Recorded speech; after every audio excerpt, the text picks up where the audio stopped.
Jadi kalau perbuatan dari orang tersebut, ini umpamanya saya yang disakiti, berarti dulu saya pernah dengan orang tua itu agak kaku, agak keras, tidak nurut dan sebagainya. Sehingga mendapatkan pasangan itu tidak memberikan kenyamanan.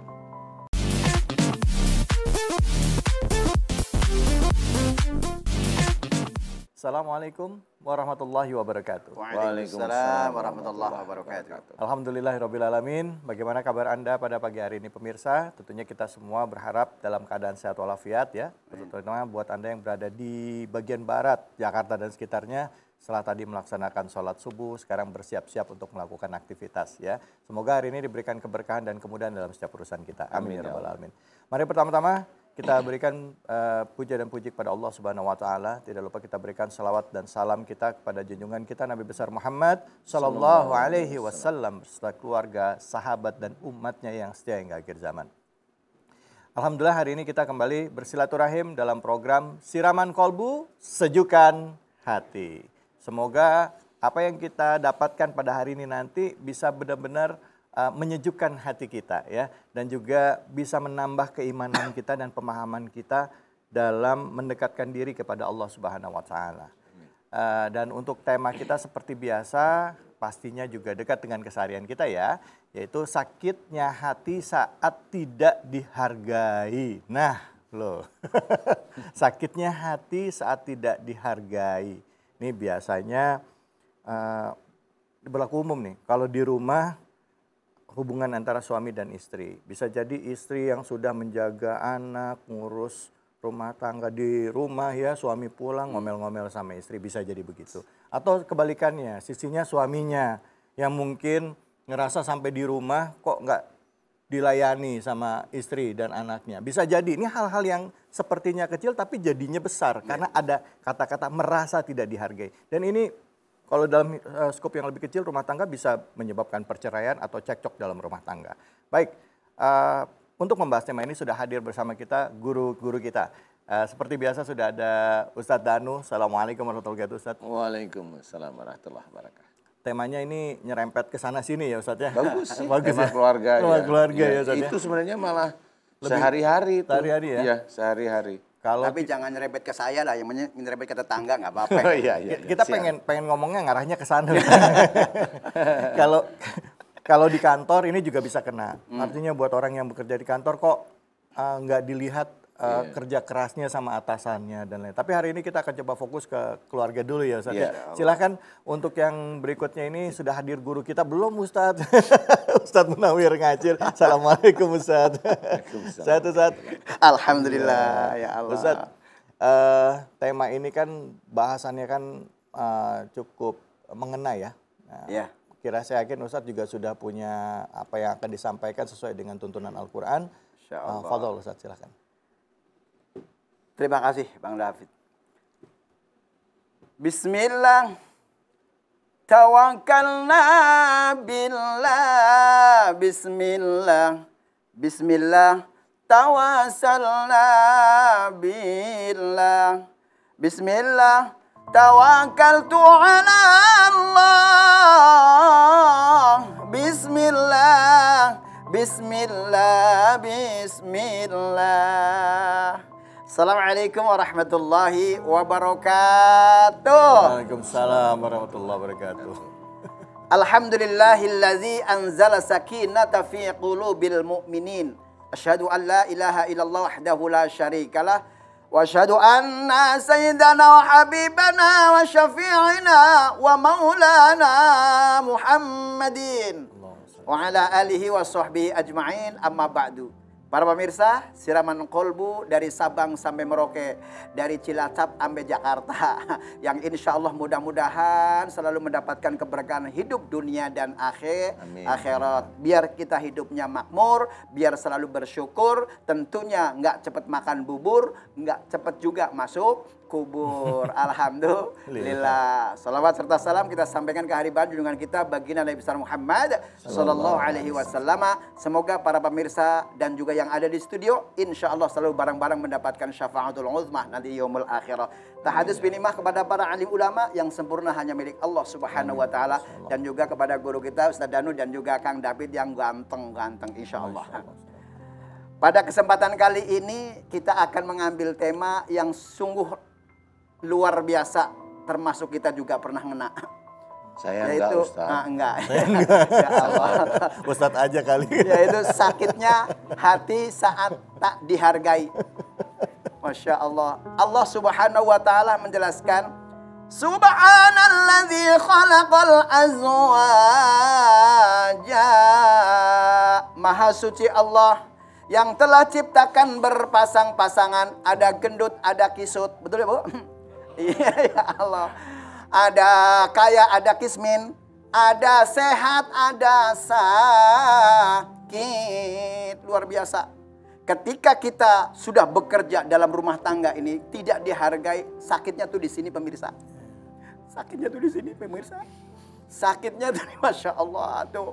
Makanya Rasulullah Sallallahu Alaihi Wasallam menjelaskan wasihataka qabla sakumika, jaga sehatmu sebelum datang sakitmu.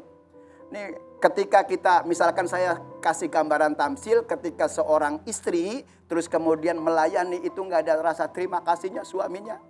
Makanya keluhan dan juga derita seorang istri biasanya kalau misalkan ngomong sama suaminya nggak berani, kadang-kadang kalau dia pinter nyanyi sampai nyanyian. Oh, perasaan ku berbakti untukmu, makan pagi ku siapkan semua, mati atau hilang perasaanku. Masya Allah, nah seperti itu, Masya Allah. Itu keluhan seorang istri apabila tidak dihargain. Dan sebaliknya, kalau seorang suami nggak dihargain dengan istri pun juga, Masya Allah, sakitnya itu di sini juga. Itu. Ada lagunya, Ustaz? Allah Subhanahu Wa Taala menjelaskan, yaitu seorang istri kudu qanitatun, taat kepada suami. Nah, kalau sudah taat kepada suami, surgalah akan ngikutin buat kita. Allah. Di rumah istrinya lagi ngambek, itu juga suaminya lagi bikin surga. Karena apa? Kesabaran yang dialami oleh suami kepada istrinya sangat mulia karena sabar. As-sabru satrul iman. Sabar itu adalah sebagian daripada keimanan.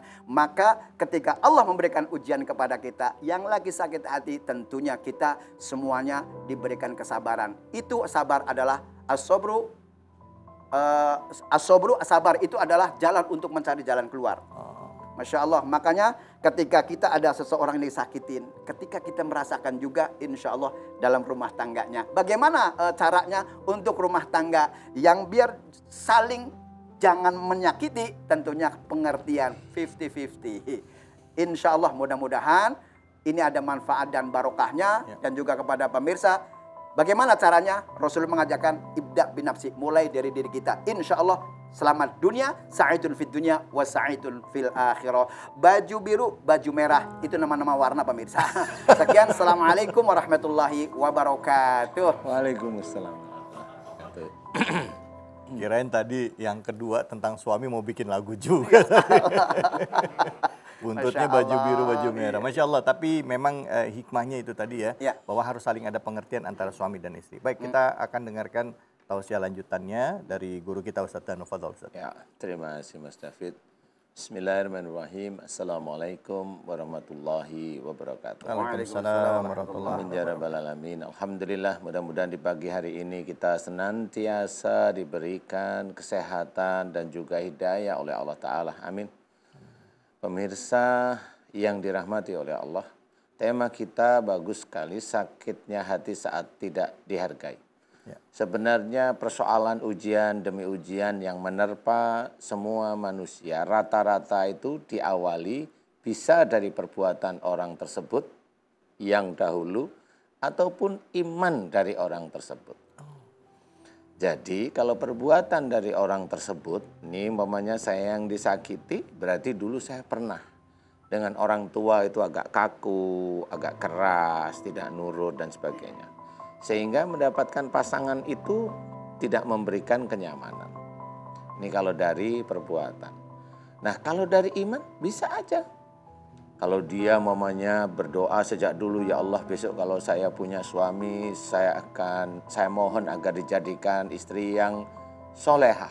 Kata-kata kalimat solehah ini itu menunjukkan bahwa si wanita tersebut tuh siap menerima ujian apapun. Nah, pada saat dia selalu berdoa begitu, Allah memang memberikan pasangannya ini ya untuk menguji doanya sendiri. Kalau dia ingin menjadi solehah itu menguji doanya sendiri. Nah, yang harus kita ketahui itu. Nah, bagi laki-laki yang memang kalau lihat temanya ini adalah wanita istilahnya ini ya.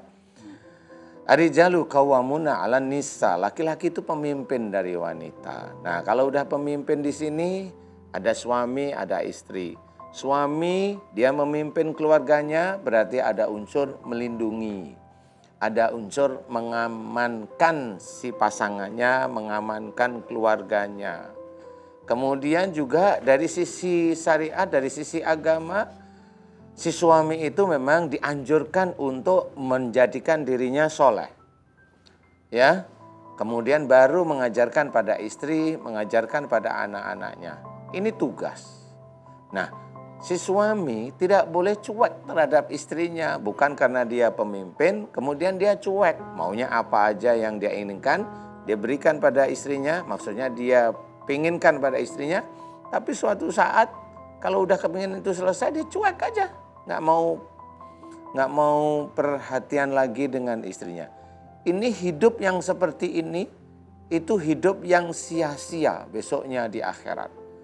Karena kehidupan suami istri itu sebenarnya penuh, bisa menjadi penuh keberkahan kalau si suami dan istri ini saling mengisi dari sisi ibadahnya. Ya, satu aja ayat yang sering kita dengarkan, ya, bahwa kita diminta kalau menjalankan semua kehidupan di dunia itu untuk bermusyawarah. Itu aja. Itu musyawarah itu baru satu kalimat penggalan ayat kecil aja. Musyawarah. Ini setiap saat itu musyawarah terus.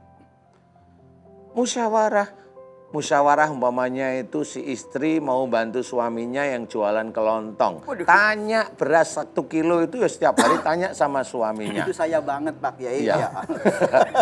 Sehingga itu musyawarah namanya. Apapun yang mau dikerjakan suami atau istri itu bertanya. Ya, bertanya atau kemudian ada masalah diselesaikan dengan baik-baik. Nah, disinilah sebenarnya keadaan sehari-hari, umpamanya bertambahnya rizki, kadang-kadang bertambahnya akal orang yang dititipi oleh Allah Ta'ala tentang rizkinya yang ditambah. Kenapa? Dia akan mencoba berkelana cara berpikirnya itu dengan yang aneh-aneh. Nah, yang aneh-aneh ini sendiri yang nanti akan merusak keluarga itu. Akan merusak keluarga tersebut. Maksudnya aneh-aneh gimana Ustaz? Aneh-aneh aja. Jadi mulai dia yang dulunya itu yang di rumah itu yang bantu kalau capek itu istrinya, ya dia capek kasihan istrinya, dia capek yang bantu orang lain gitu. Oh alah, iya. Seperti itu. Jadi seorang laki-laki memang harus bertanggung jawab penuh. Istri dan anak-anaknya sama juga, si istri juga bertanggung jawab penuh kepada anak-anaknya dan menghormat pada suami semata-mata karena Allah. Kalau kehidupan itu tidak didasarkan karena Allah Ta'ala, kehidupan itu maunya nafsunya sendiri. Manusia itu punya nafsu, itu sudah nas dari Allah Ta'ala. Tetapi agama inilah yang mengatur nafsu-nafsu kita. Wong kita itu belajar agama itu punya kok nafsu. Nah, untuk mengatur kalau kita itu sudah diizinkan pandai oleh Allah Ta'ala, diizinkan pandai, yang kita atur apa? Jangan ujub, jangan riya. Jangan keminter, itu nafsu kita. Di luar kita itu diizinkan bisa pandai oleh Allah Ta'ala. Ilmu kecil dari Allah Ta'ala yang tinggal kun, selesai jadi seorang itu mau pandai.